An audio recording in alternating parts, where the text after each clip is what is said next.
Hello, my darlings. I am in Versailles once again. I spend a lot of time in Versailles these days. And today I'm looking at the carriages.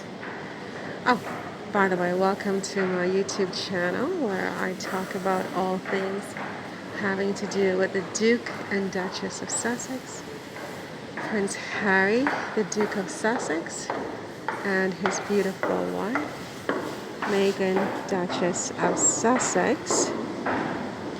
I am a fangirl, and I hope you are too. But if you're not, I hope we can agree to live and let live. So here I am to see the carriages in Versailles. The last time I was here about 2 weeks ago, it was closed, so I came back today to see it. And I thought it would be a good time to talk about Prince Charles's golden carriage for his coronation. So yeah, what do you think about Prince Charles's golden carriage idea? I'm told it's going to cost 300 million pounds, and I am outraged. And I have said I'm outraged. And the problem is, of course, that while I'm reading Harry's book, I'm kind of like softening on Prince Charles, which is annoying. It's completely annoying, but I'm like, I'm such a softie. Oh, I hate myself. I just hate myself because I'm so easily just melted, you know what I mean? But the more I read Harry's book is the more, you know, I don't hate him. I never really hated Prince Charles. I would say I'm disappointed in how indifferent he often seems. But, it could be that I'm misinterpreting the data, you know. Harry clearly loves his father. And, I don't want to disrespect him. That's not my aim at all. I'm very frank and I say what I think in my heart. And sometimes that can be very brutal and very blunt, but I'm not fake, you know what I'm saying? But at the same time, I don't want to disrespect him just because he's Harry's dad. And Harry loves his father. And so, whatever I say, it's not in a spirit of disrespect, It's like, well, certainly not for the human being, maybe for the action, and that's something that I must look at this golden carriage. Oh my God. I must be clear about that, is that my disrespect is for the action or for the policy or something like that, and not for the person, you know? And risk of falling, and if I know myself, I'll fall right in. And yeah, I just feel like, 300 million is enough to pay for the 1 million DNA tests. If everybody gets 300 pounds or 300 euros, by bank transfer or hard check like they did with the COVID. And you take that and you buy a carriage. I mean, I'm sorry, but I don't respect that. I don't respect that.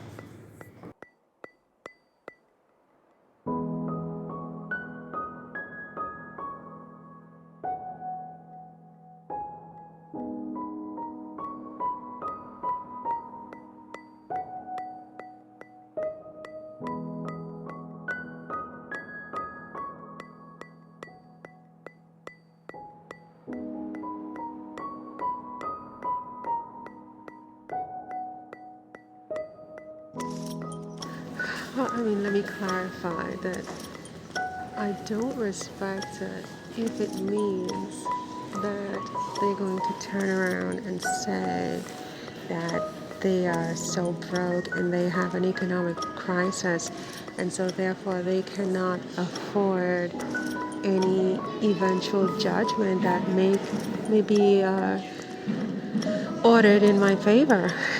I admit that, that the odds of it being ordered in my favor in the first place are not significant, under the circumstances. I mean, I would have to go up against, if they answer my complaint in the first place, they're going to hire a very, very top law firm, I'm sure, in New York. And they're going to comprise a bunch of Harvard, Yale, Stanford, and Princeton lawyers. All male, probably. And I don't have any delusions about my chances against people like that. You know what I'm saying? I know my limitations. So it's not like I'm saying that, I'll have this judgment and this, that, and the next, because I fully appreciate that the odds are stacked against me in this situation. I'm just saying, in case I do get it, that, the idea that they would turn around and say, oh, they don't have money, and yet they are able to afford a $300 million gold carriage. I mean, I have a big problem with that. Right? I have a really, really big problem with that. And,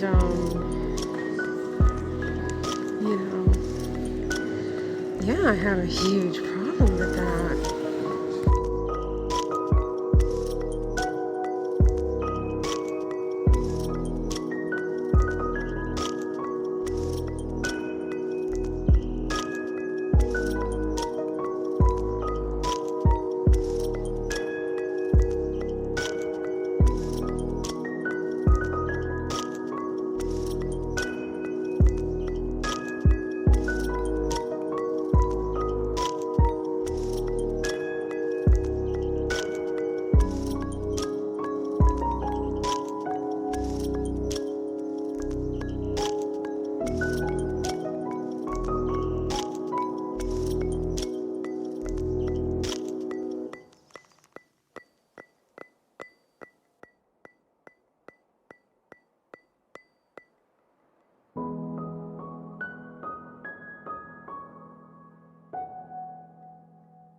Wow, what does this even say here?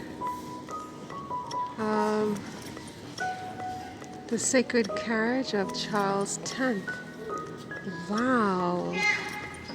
On May 29, 1825, Charles X was crowned in Notre Dame Cathedral in Reims. For this ceremony, which was the cornerstone of the monarchy of divine right, he ordered an extraordinarily sumptuous coach to be built. What? After the Revolution and the Empire, the new king was seeking a return to the grandeur of the ancient regime, Ancien Régime. No sooner had the construction of this coach for Louis XV-18 began than it was abandoned when the king gave up on the idea of a coronation for political reasons. As soon as Charles X came to the throne, the Marquis of Vernon, the equerry in charge of the stables, had the work started again. It was completed in the space of less than 6 months, supervised by master coach builder Dal Ringen. For the journey to Reims, the coach was partly dismantled and carefully wrapped in canvas sheeting to protect it and shield it from the eyes of onlookers along the way. It was reassembled for the king's entry into town. This veritable traveling throne was used again the next day for the procession to the cathedral. where the coronation was to be celebrated. It was used again on 6 June 1825 for the entrance of 1925, 2025.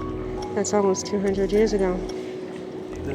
For the entrance of Charles X into Paris, and one last time in 1856 for the christening of the Imperial Prince, son of Napoleon III.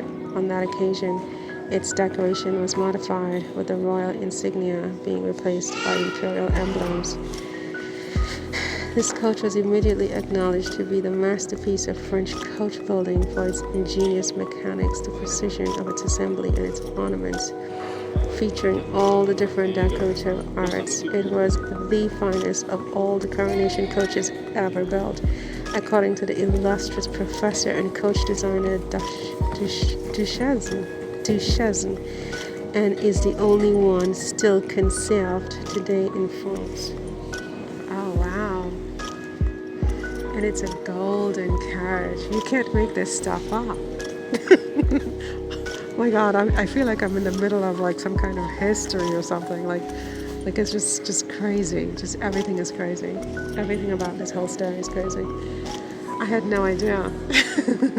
When I first came in snapping away, I had no idea this was built for King Charles, and I'm like so objected. I have such strong objections to this gold carriage for the current King Charles, and like what is it with these King Charleses? This is King Charles X of France, and he's King Charles III of the UK, of England. Wow.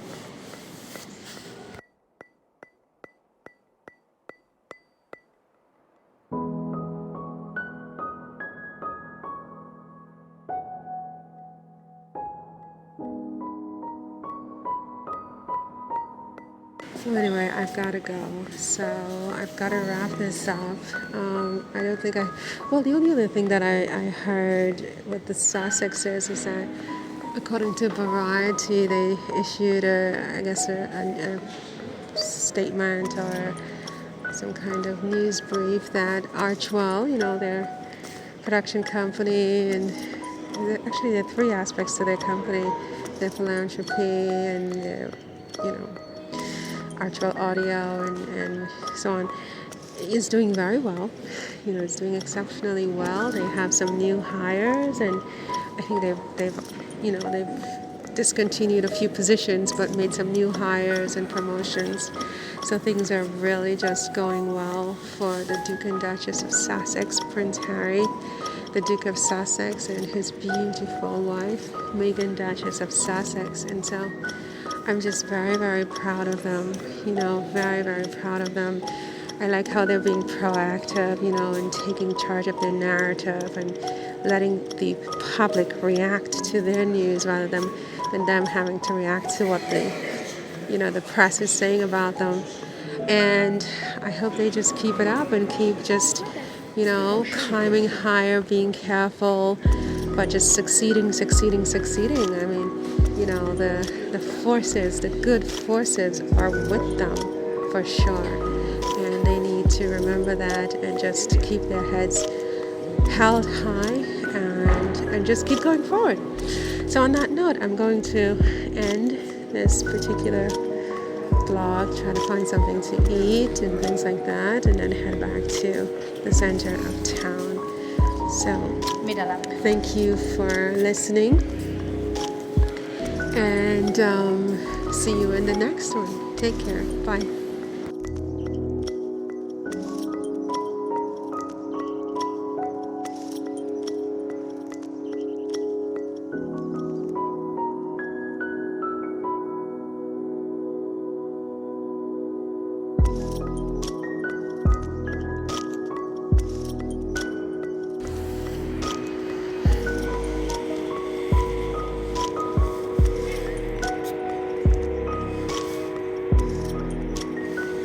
I love horses. Next to cats and butterflies, they are my favorite creatures.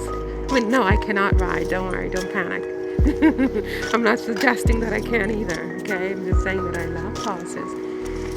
And I love cats and I love butterflies. I don't know what that says about me.